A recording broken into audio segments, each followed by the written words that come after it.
पंडित जवाहरलाल नेहरू यांचे आजोबा भारताचे पहिले पंतप्रधान संजय गांधी यांचे धाकटे बंधू सोनिया गांधी यांच्या पत्नी. मी पुस्तकाचं थोडक्यात सारांश सांगते. यांचा जन्म 20 ऑगस्ट 1944 ला झाला. त्यांनी लहानपणापासूनच शांत, हुशार व अभ्यासू होते. त्यांनी सुरुवातीला राजकारणात जायचं नव्हतं, पण त्यांनी पायलटमध्ये काम केलं. देशाच्या परिस्थितीमुळे त्यांना राजकारणातच यावं लागलं. हे भारताचे तरुण पंतप्रधान झाले. हे भारताचे संगणक आणि तंत्रज्ञानाची आणण्यात मोठी भूमिका बजावली. हे पुस्तक बालपणापासूनच पंतप्रधान होईपर्यंतच्या प्रवासाबद्दल सांगतं.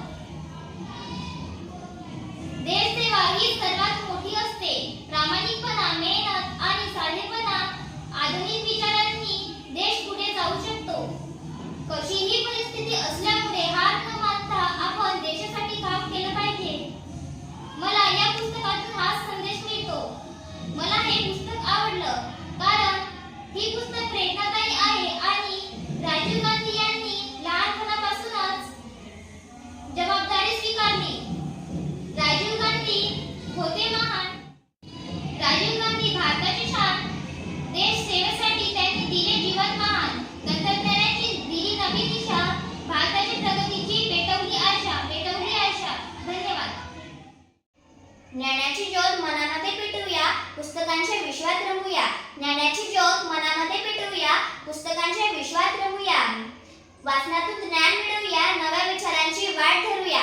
वाचनातून ज्ञान मिळवूया, नव्या विचारांची वाट धरूया. साहित्यरत्न लोकशाहीर अण्णाभाऊ साठे यांच्या जयंतीनिमित्त लेखन प्रेरणा दिन निमित्त पुस्तक परिचय व अभिप्राय स्पर्धा आयोजित केलेली आहे. नमस्कार, मी खिलेश्वरी नितीन कावडे इयत्ता 6व्या वर्गात शिकत आहे. माझ्या शाळेचे नाव PMC जिल्हा परिषद उच्च प्राथमिक केंद्र शाळा रांगी आहे. मी या उपक्रमात स्पर्धक म्हणून भाग घेतली आहे. मी माझ्या वाचनातून मला मिळालेल्या अनुभवावर आधारित रणरागिणी ताराबाई यांच्या पुस्तकाचा परिचय व अभिप्राय आपल्यासमोर मांडणार आहे. माझ्या पुस्तकाचे नाव रणरागिणी ताराबाई आहे. या पुस्तकातील लेखिकाचे नाव रजनी हिरळीकर आहे. या पुस्तकात मुख्य पात्रे ताराराणी, छत्रपती राजाराम महाराज, औरंगजेब, रामचंद्र पंत, अमात्य आणि धनाजी जाधव हे आहेत. आता मी पुस्तकाचा थोडक्यात सारांश सांगते. रणरागिणी ताराबाई हे पुस्तक ताराराणी यांच्या शौर्य, धैर्य, बुद्धिमत्ता आणि स्वराज्यावरील निष्ठेचे प्रेरणादायी वर्णन करणारे ऐतिहासिक पुस्तक आहे.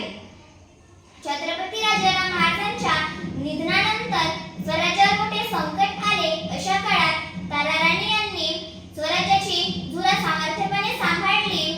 त्यांनी मराठी सरदारांना एकत्र करून औरंगजेबाच्या बलाढ्य सैन्याशी पराक्रमाने लढा दिला आणि स्वराज्याचे रक्षण केले.